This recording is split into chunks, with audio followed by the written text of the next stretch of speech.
Good morning, ladies. It's Thursday and we're doing a live. Woohoo! Anyway, thanks for joining me. Today's conversation is all about emotional manipulation, what it is, what's behind it, and 9 strategies to help you combat and overcome emotional manipulation if that happens to you. Thank you for joining me live. I'm excited to be sharing this topic. Have you ever really left a conversation, a telephone conversation, or you've left an interaction with somebody, you've gone to lunch or you've received a text or whatever, and there just is this zinger that's hanging out in the air where your mind is confused, your emotions have been activated, and you're still trying to figure out what exactly happened in this conversation or whatever it was. And it seems to be that there was something that was implanted and you can't really let it go. And there is confusion, there's swirling emotions, and there's just a lot going on. And it's just insidious. It just starts this. Could be a few hours before you disconnect from it, or it could be a couple days, or it could be a week. And that is emotional manipulation at its finest, when you're not dealing with somebody that you have a connection with. Actually, let's go back. It's not really about the connection piece. It's about somebody who uses that tactic to be able to get something from you. And I know we all know what it's like to talk to somebody who is honest and loyal, and somebody who is a communicator and really doesn't employ emotional manipulation. Those conversations with trusted people are really, they're like the truest. They are ones where you have good eye contact, you're able to connect, and there's no misspoken words. Like, you really know where you stand with this person. And, if you contrast the two, you look at a really good, healthy, secure connection with somebody you both have good communication skills. There's nothing that's ever left unsaid, and there's never anything that's hanging in the air. And if there is something, then both of you will cross that path to be able to have that hard conversation to get back into connection mode.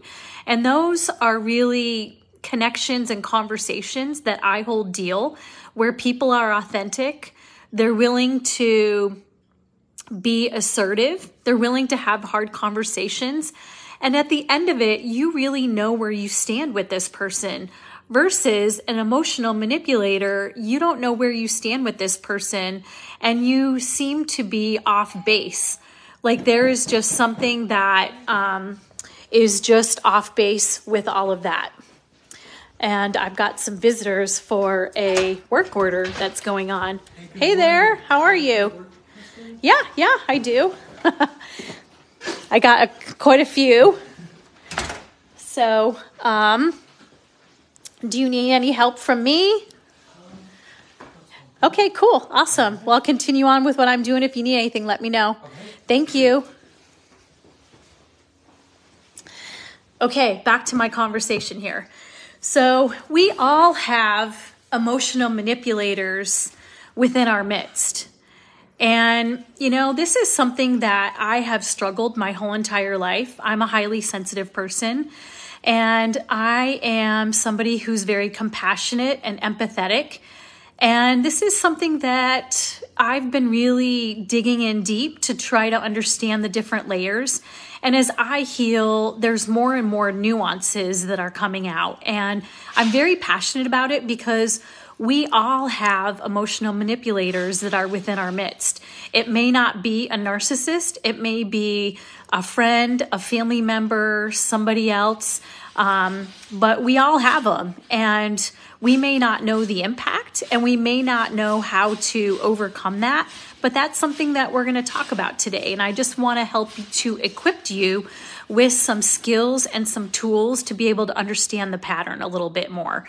And it is an insidious pattern. And, I, again, have left conversations and, have ruminated on things for days on end and maybe a week on end about these not very direct and connecting conversations where you've been emotionally manipulated and you're not sure what's happening. So one of them is that the one biggest thing about emotional manipulation is when you do a lot of reading about emotional manipulation, typically it's about eliciting a negative response. And, you see it all the time and in reading and psychology journals and everything that it is about that negative emotional outcome. And mostly it's about anger, that they want to implant something in you to get an emotional response, typically anger, so that you can get into reactive abuse. But I think it's a little bit deeper than that. It's when you really look at the nuances, it's really about provoking any emotional response. And that really depends on the psychological profile of the other person. And that can look like fear-mongering, where they're just a very fearful person and they are projecting that fear onto you and want you to be fearful in your life, but it really is about them being fearful. The next way is about they feign interest in you. And, typically on a day-to-day basis, you really don't mean much to them, but if they need something from you, then they will feign interest in you and be really curious about what you're doing and really active in trying to interact with you. So that's the second way, another nuance of emotional manipulation. Another one is guilt tripping. Like, why haven't you called me? Or they might send a text in the morning, and then it's like, if you haven't called them right back, it's like, well, are you okay? Is everything okay? And then you're like, well, everything is okay, but then it kind of speeds up the interaction, and really it's about that other person. They're fearful, they're anxious, they're doing whatever, and they want to get in touch with you because they're dealing with their own anxiety and they need to reach out to somebody else. So it is about feigning interest or guilt tripping. Another one is the fourth one of a way to emotional manipulate is false hope.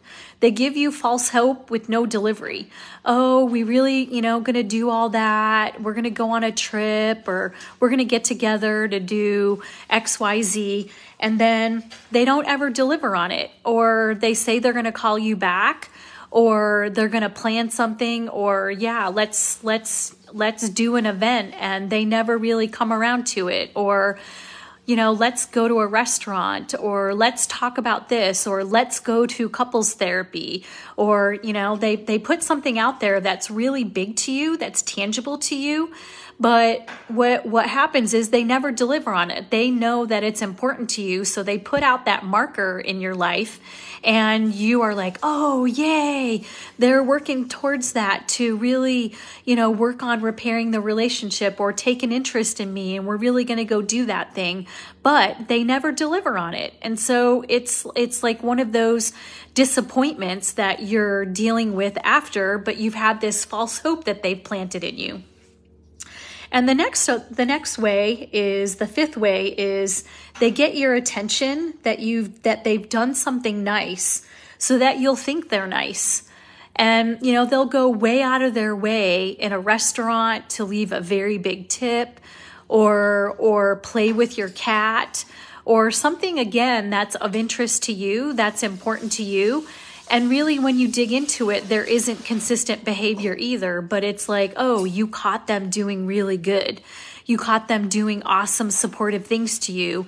And so that's another nuance to emotional manipulation, is just, it's like a Batman slick. Like they're putting out all this good, that I'm doing all this good stuff out in the world, but it's a big cover for what they're actually doing behind the scenes. And the last final way that I'm going to talk about it is emotional manipulation can come in the form of them being overly supportive. And that's not typically their MO, but when they show up on phone calls or in meetings or whatever, they're really like, oh, what's going on in your life, Denise? And how can we be of help and support? And you have that conversation, and then you be open and vulnerable and you share that because they're taking an interest in you. And then the zinger comes is like, then they offload all of their stuff onto you, all the things that they need support in and all of the other things. So it was just a big ruse to get you to come out to emotionally support them, but they can't say that right up front. And I just think that is very covert. It's hard to really see. And like I said, I've struggled with this for my whole entire life, and I am really digging into the patterns, and I really want to showcase this so that other people know. You may not see the other nuances with that. But what is really behind all of these different ways that people emotionally manipulate us? Well, for first thing, there could be jealousy. There could be incredible jealousy about what you're doing in your life and how you're moving forward. And as you're healing, you're setting new boundaries, you're being different, you're being assertive, you're communicating, you're getting beyond whatever your divorce or your separation or your life challenge.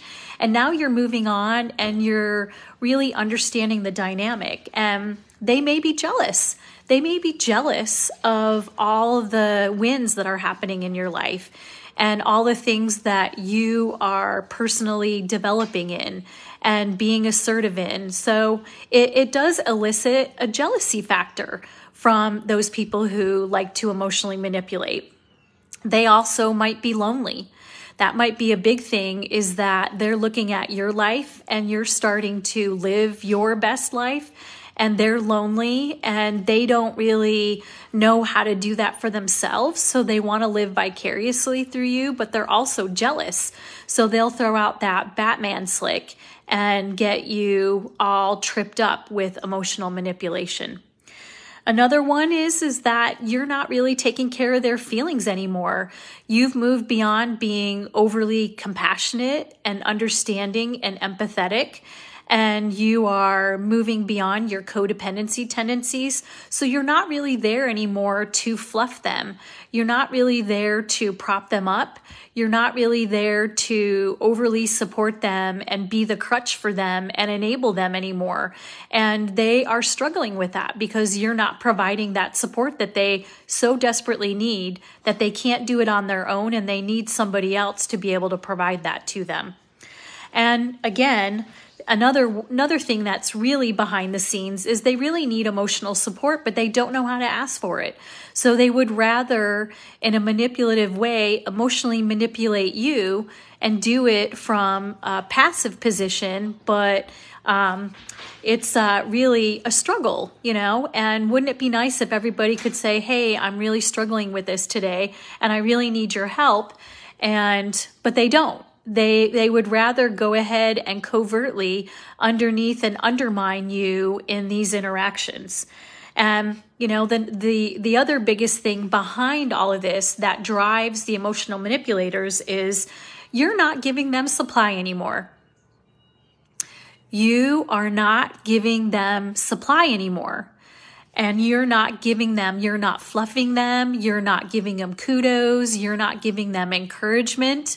And they really relied on that from you to allow them to have self-esteem and confidence. And now, because you've seen to live your best life, you're not doing that anymore. You're not fluffing people anymore. And you are really, evolving to that next level. So they're really at a loss. They really don't know how to get supply from you anymore. And you're onto their games. And now they need to go and emotionally manipulate other people. So there's a lot of dynamics. There's a lot of dynamics for the techniques and how they do it, and really what's behind the secret way of why they emotionally manipulate. And it's really insidious. It's really, I've lost days, I've lost weeks, I've probably lost months, and I probably lost years of my life with the amount of time that I have spent being emotionally manipulated because I'm kind and I like to be supportive of people. And, I just really wanted to dive in a little bit deeper for you to go deeper into your own life and see where these patterns lie, because we do all have emotional manipulators within our midst. And once we do uncover this behavior, it helps you to retool and understand how you're going to move forward to protect yourself. And I wanted to talk about, there are 9 tips and strategies that are important to understand when you're dealing with emotional manipulators. And the biggest thing is awareness of the pattern.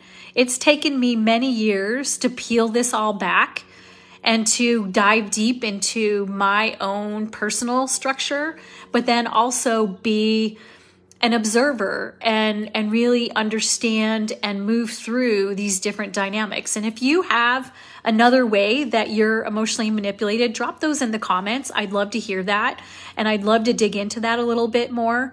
But once we understand the pattern, that really is awareness and understanding the pattern are the biggest things to healing and not being emotionally manipulated.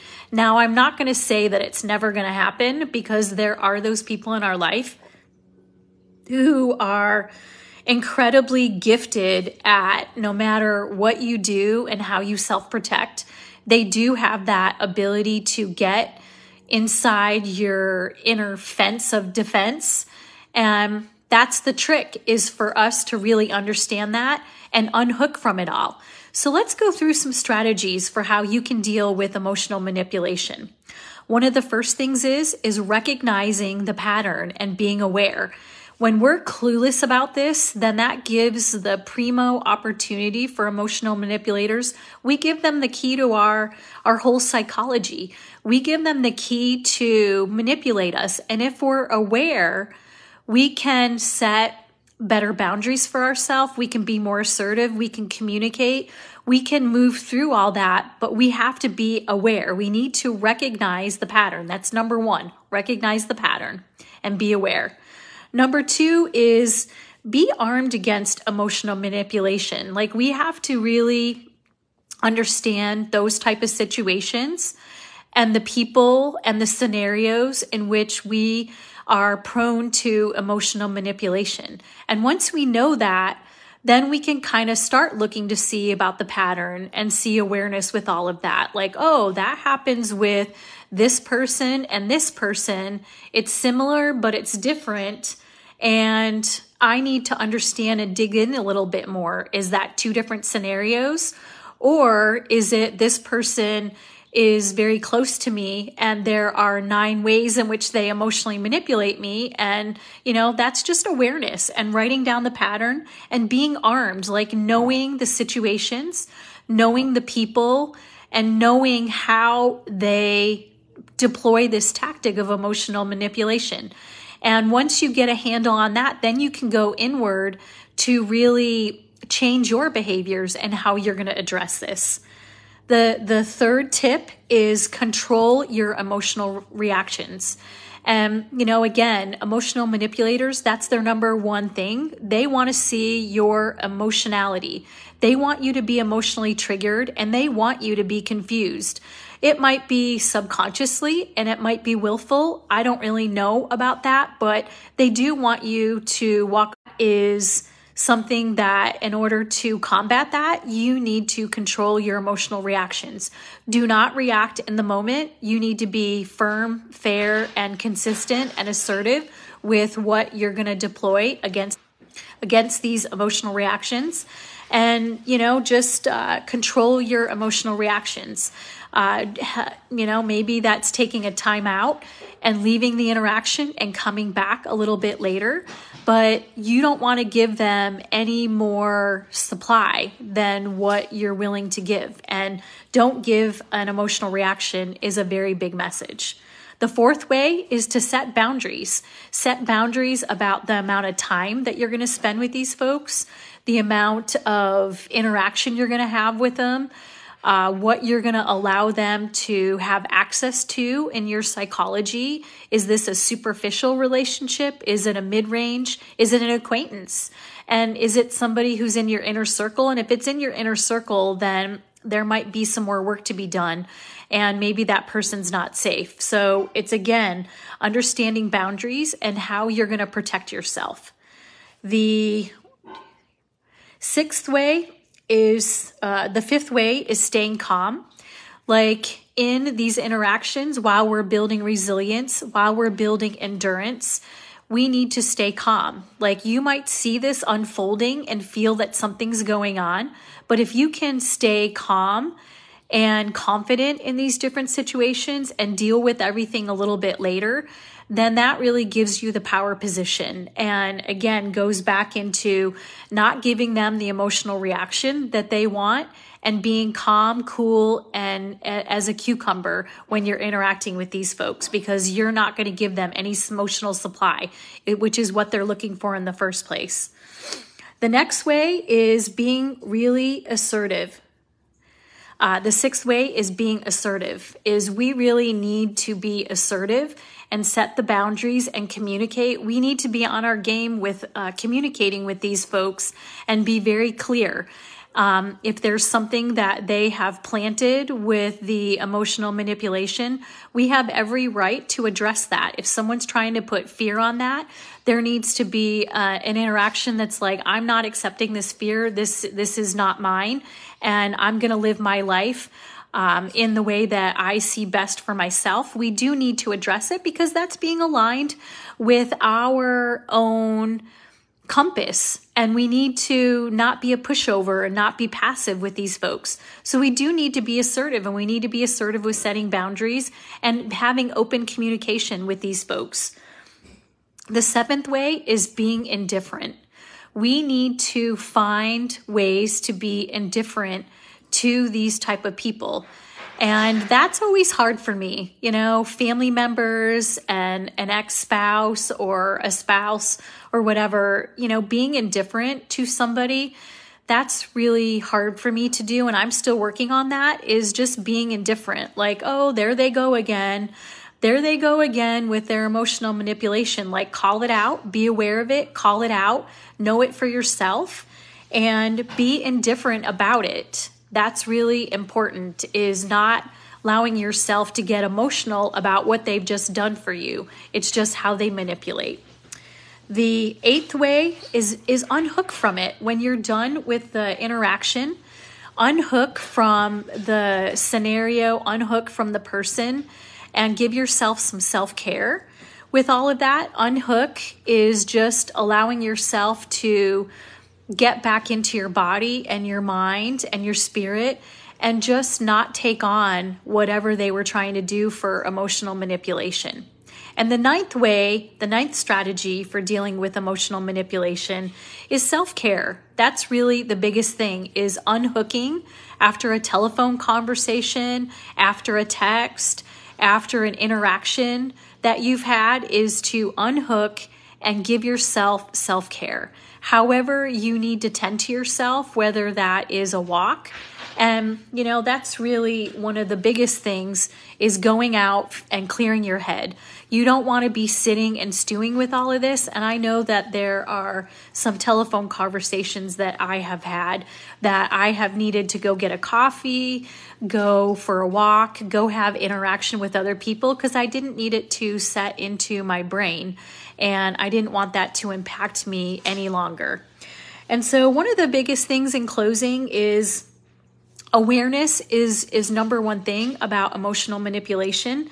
It's about knowing that pattern so that you can self-protect yourself, and you could activate strategies to give yourself what you need and to continue to set boundaries with these emotional manipulators. I'm very passionate about this because this is something that I have really struggled with in my life. And if this is something that you struggle with, or you have scenarios, please drop those in the comments. I would love to hear those. And I really want to give you the tools so that you can arm yourself and have those skill sets to be able to say no more, to be assertive, set boundaries, and have communication, and be aligned with your own compass for how you want to live your life, and to put on, in the military, we used to have these things called flak jackets. If you were to get into combat or, somebody was to shoot at you, they had Kevlar, and so it protected you. And I want you to be able to wear a flak jacket in your life that this stuff doesn't stick. It's not Velcro, it just drops off. And that really does take a lot of time to be aware of the pattern, to go ahead and go inward, to understand your own skills and abilities, to disconnect and to disengage, and to give yourself self-care. So that's really what I'm about, is helping you to have tools in your life where you can be aligned with your own internal moral compass, and you can live a life that is aligned with how you want to live your life. So that's today's talk, and I look forward to carrying on the conversation. And yeah, if you have any of these situations or scenarios or, people in your life that you would like to share, you can comment below. I'd love to hear how you might struggle with this. And we're never all alone in whatever we're walking through in our life. And I see you. If this is you and you struggle with emotional manipulation, when you get back from conversations or text or interactions and you're still swirling about the conversation, trying to put it all into place, that's probably a sign that you've got emotional manipulation going on. Drop that in the comments. So I hope you have a really great day. Look forward to carrying on the conversation, and I'll talk to you soon. Take care. Bye-bye.